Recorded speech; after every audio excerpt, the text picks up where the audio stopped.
Good afternoon and welcome to the Civil Service Commission meeting. This is Wednesday, February 14th, 2024, and it's just after 2:30 p.m. Donna? Okay, roll call. Chair Lofstrom. Present. Commissioner Gutierrez. Present. Commissioner Lee. Here, present. Commissioner Rulapon. Yeah, present. Thank you. Great, thank you. So now we will move to the minutes, which are first on our agenda. And does anyone have any edits, suggested edits, comments? And if not, I'll accept a motion to approve.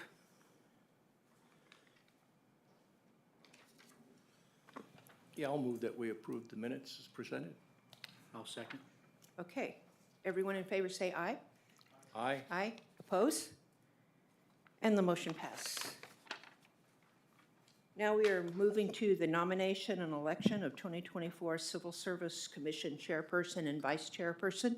This happens every January, and I will open it to the board for discussion and nominations.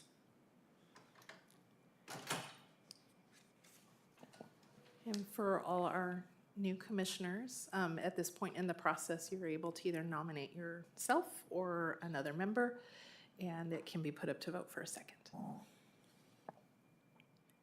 I think Deloitte is doing a good job at, I think she can continue on that as a chairperson. I can propose her name. Okay, a motion is on the floor for Dottie to also be the chair for this year. Yeah, if it needs a second, I'll second it. And were you also voting for, well, we should just do that one first. Yeah, I thought I heard you say both of We are them. to do both together or one by one? We'll do them one by one, yes. Okay, thank you. So all those in favor of having me remain on chair, say aye. Aye. Aye, and I thank you all very much. I've enjoyed this position and was hoping to continue it for another year, so I appreciate it. So now the motion is open for vice chairperson, and Rosario, did you want to carry that forward? Yeah, I can propose Anthony to continue as the vice chair. Okay, great, I'll second. And all those in favor say aye. Aye. Aye. And oppose? Okay, the motion has passed. We are now moving to classification project.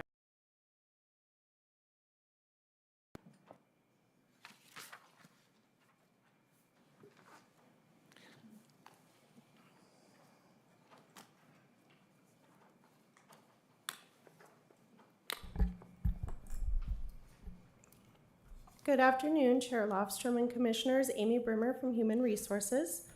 Classification Project 23-008 is with regard to an incumbent study from the General Services Department of the Capital Projects Division. So Human Resources enlisted the services of a third-party consultant, Usher Forward HR Consulting, to study the 4 encumbered civil service positions in the engineering assistant series and 1 civil service exempt management position in the capital projects section of general services. Details and recommendations of the study are within the attached consultant's report.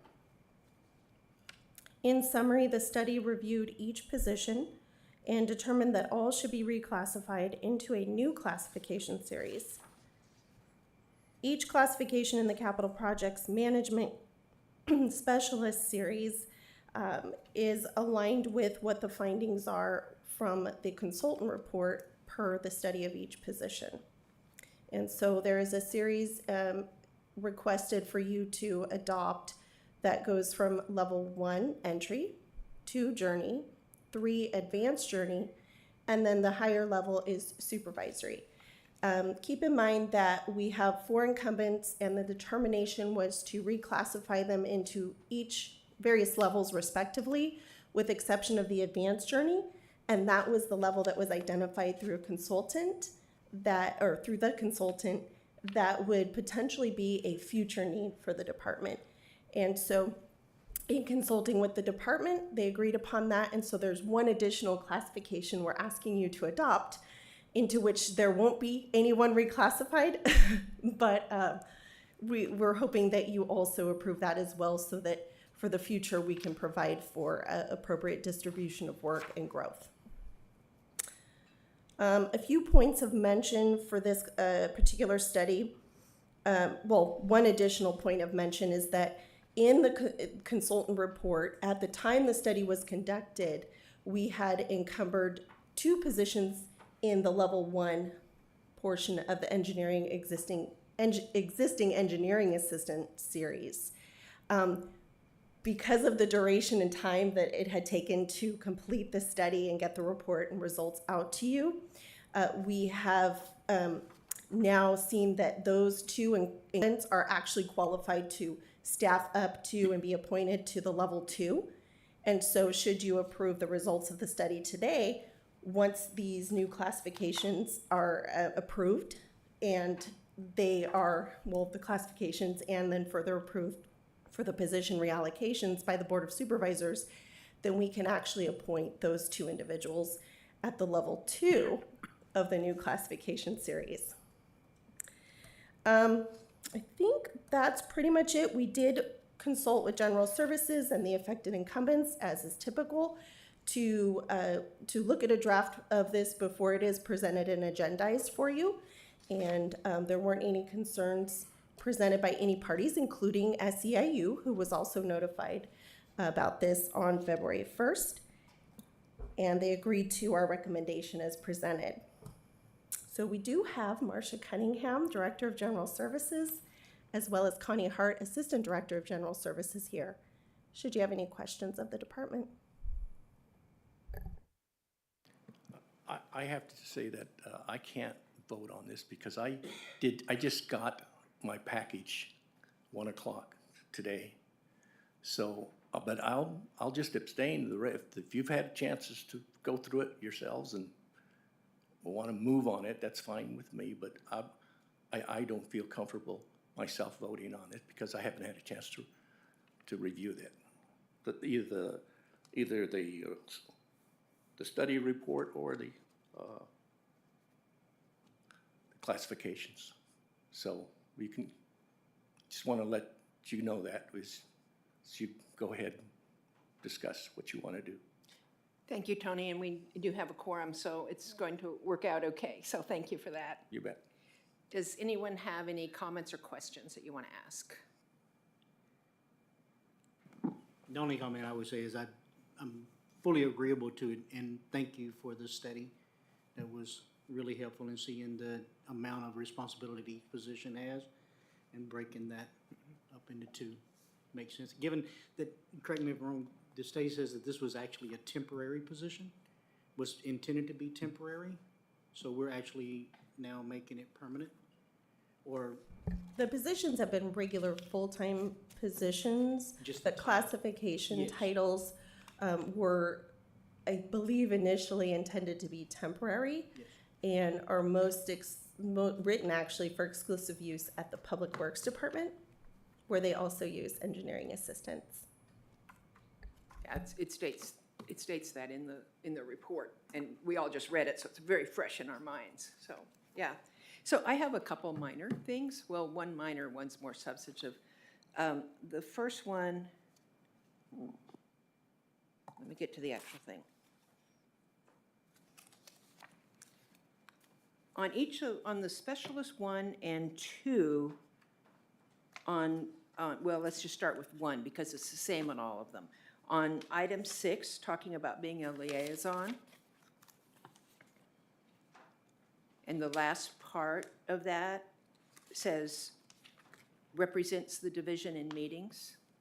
And it says that on the specialist 1 and the specialist 2. And then when you get to specialist 3, there are, of course, quite a few things that they're going to be representing, but they just say may represent.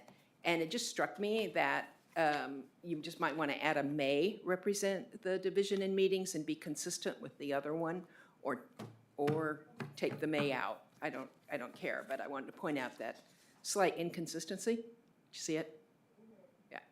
Okay. So on Capital Projects Management Specialist 3, it reads, attends meetings, conferences, workshops, and training sessions, and may represent the Capital Projects Division And then within the lower classifications, it just makes a statement and it's not permissive. It states that as a typical duty, it will for the level 1 and 2. Yeah, nicely encapsulated. So that's it. I mean, that's for that. And then the other one, though, is more substantive. When you look at the physical and mental requirements, and we're talking about the need for hand and eye coordination and dexterity with frequent writing and repetitive motion, I was surprised. Normal hand and eye coordination and normal dexterity with frequent writing. It just, then there implies an abnormal, and I think that using that term has fallen out of fashion. It's inconsiderate, I think. I'm not positive the origin of that exact language drafted, but we can certainly, if it pleases the department and the commission, we can certainly remove that. I agree. I think you could. You could just Normal say is good, relative. There's you know. no, yeah. Yeah, I thought you would agree once I pointed that out. Thank you. You're welcome. And for me, that's it. And if there are no other comments, questions, or edits, we can I'm good. move for approval. And do I hear a second? Yes, second. Okay, so the motion has been made to approve classification project 23-008 and seconded. All those in favor say aye. Aye. Oppose? No, I just abstain. And abstain, 1, and oppose, 0, and so the motion's pass.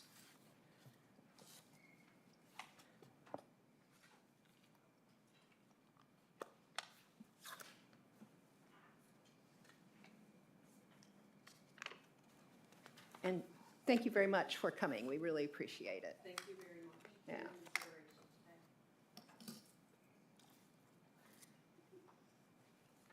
And now we're ready to hear about classification 23028 project.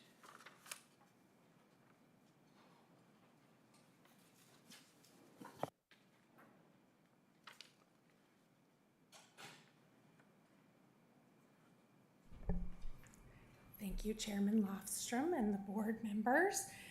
I am here to discuss the Healthcare Services Agency for the Office of the Medical Examiner classification 2328, as you referenced. So this forensic autopsy technician position is with our Healthcare Services Agency, which has many divisions, and one of them obviously is the Office of the Medical Examiner, and they have a very specific purpose and mission. It is to serve and protect the interests of the community by determining the cause, circumstances, and manner of sudden and unexplained deaths occurring in the County of San Joaquin. This mission is carried out at all levels of the organization, all the way from the Chief Medical Examiner all the way down to the office assistant staff members. Today I'm in front of you to discuss one of the most important vital roles is the forensic autopsy technician. So they get in there and do a lot of the hands-on kind of things. So this classification is fairly new. It was created in early 2022 through a study of the previously assigned classification of medical technician that was previously assigned to the hospital and was also used by the Office of the Medical Examiner. The initial study did an extensive review of the incumbent's job functions and determined that a new classification of forensic autopsy technician was needed. It was noted in that study that certain delivery duties would be carried out by a courier service. An example of this would be organs that are set for donation from decedents. You know, the little, like Amy explained, the little dot that's on your driver's license. So since implementing the new forensic autopsy technician position, it became evident that the need to drive a county vehicle was an essential function of the position. Incumbents are responsible for delivering items such as CT scans, blood works, and other items needing to be evaluated by an outside party as part of the autopsy process. The essential function is required to be carried out by county staff, hence the need for the candidate entering the position to have and maintain a valid California driver's license. So, which brings me to my recommendation. I would like to recommend a minor amendment to the minimum qualifications for the forensic autopsy technician classification, in which a valid California driver's license would be necessary for all candidates and incumbents in the position. So the change will not have any negative impact on the incumbents, nor will it impede any recruitment efforts. This change has been presented to SCAU. They have responded with no objections. And we also have with us today via Teams the medical examiner operations administrator, Paul Graves, should you have any additional questions. Thank you. This one seems pretty straightforward. I appreciate the red line strikeout so that we can see so quickly that it's simply adding the couple of sentences. Does anyone have a comment or a question they'd like to ask? Okay, seeing none? No, it makes sense. It Yeah, does, it's pretty yeah. straightforward, yeah. So I will entertain a motion to approve classification project CP 23028. I'll make that motion. Thank I can you. second. All I can those- second that. Moved and seconded. All those in favor say aye. Aye. Aye. And oppose? And abstaining, or were you able to read No, I this could one? vote on that. Okay, all right then. So 4 votes aye, the motion is passed. Thank you.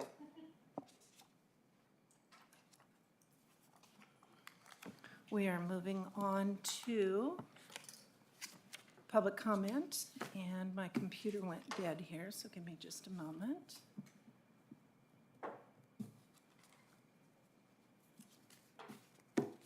There is no public comment online, and no guests for public comment. Thank you.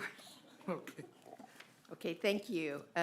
Note that the next time we meet is March 13th, and as I say a lot, I won't be here. So it's really critical if you all can make it, so we still have a quorum. That would be really great.